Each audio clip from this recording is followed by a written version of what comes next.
Misan devises a plan of being buried under a large gravestone and within the count of 3, she shall be out, but if she fails to do so, a second-grade disease would contract her and she would be dead in no time. She does exactly as per the plan, but in no time she realizes that the heavy gravestone seems to be an issue. She realizes that if she does that trick twice in a row, soon enough she would not be able to move inside the coffin due to the disease. The marks on her wrists were evident. She thought about this while looking back at the empty ground, as she was behind a gravestone, holding a rather mute Ui. If she tends to go numb, she would not be able to fight Geto-kun. She realizes that they shall be facing a high-level cursed spirit, and that the domain sucks in any living thing around it. The crows were an example and they were now dead, which made one thing clear, that she needed to move its attention to something else. In fact, Uyu, which would give her enough time to operate her plan freely. The only drawback was that Uyu would immediately die after taking one hit from the gravestone. He knew that and he happily agreed to sacrifice his life for her. He retracted from his position and stood in front of the monster and released his cursed energy, which allowed Nisama to take hold of hers. Just then when Uyu was inside the coffin, the woman slashed the monster and it died. Uyui's role was dealing with the domains and that was his matter now. She dealt with another monster that was deep into the woods as it proceeded to kill her. But she did instead. Meanwhile Yui was impressed as she had used her bird strike, which cannot be handled by anyone except Satoru Gojo himself. In the next scene a man is talking about how he is not able to believe that Satoru Gojo has been sealed inside the prison realm and the fake Geto-san was involved as well. But he was enjoying knowing that the Gojo clan had fallen. But Maki told him to go home if he was not going to help them. They soon reach an empty hall of the mall and notice a weird-looking monster and get ready to aim. But the old man hits its face first, making it slam into a wall. They were surprised, but the monster puked out a stream of bones.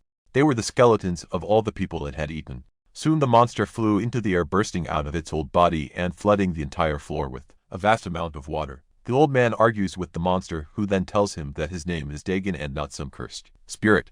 An immaculate fight breaks out amongst them as they try to walk past the water and hit the monster. Soon enough Maki and the boy are tired and realize that the monster has a great amount of strength, and no matter what they do, they cannot survive it, while Maki is ashamed of the fact that, if it were not for the old man to use his technique in the first place, then they would have died. All three of them plunge forward towards the monster at the same time as it forms a protective chain of water around it, but it bounces into the air. However, the old man is one step ahead and is already hovering above him.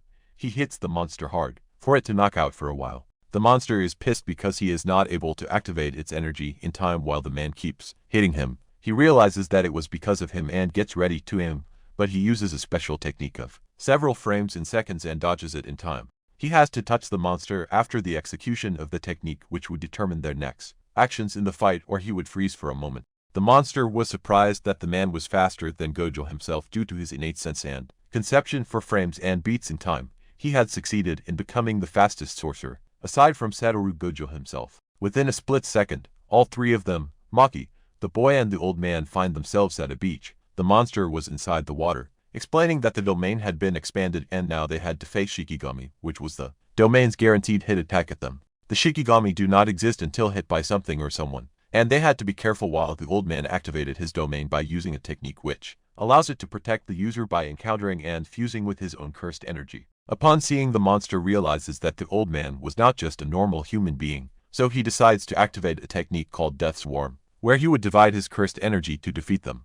70% of the energy would go to the old man, while 30% of it would deal with the other man. Suddenly a swarm of creatures rose from the waters behind him. Nanami-san immediately directed Maki to use her abilities against the Shikigami, which were now rushing towards them. He told her to not to spare a moment and slash them as soon as direct contact occurs, since that was the only way, but he was caught by three of them quickly. They could gouge out their flesh. The old man's technique was not letting the Shikigami hit him, but the monster broke into it and hit him hard enough to fly away. While the Shikigami got hold of Maki as well, the monster Dagon then explained that the Death Swarm was no ordinary technique but one where there is an endless flood of Shikigami, as the sea was the place of all living beings. Maki walked back at him, trying to provoke him into killing her with one blow if he had the power to. As soon he tried to do so, a massive blast was heard from behind. It seemed like someone had erupted from the waters.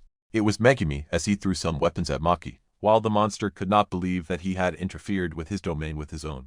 The monster tried to bolt his Shikigami and himself at Megumi, who seemed to be conjuring up some power. But Maki proceeded to hit the octopus monster with the weapons, causing him to fall back and, realizing that the guaranteed hit of his domain was tripping, since Megumi was interfering with his domain as well. It was like a tug of war.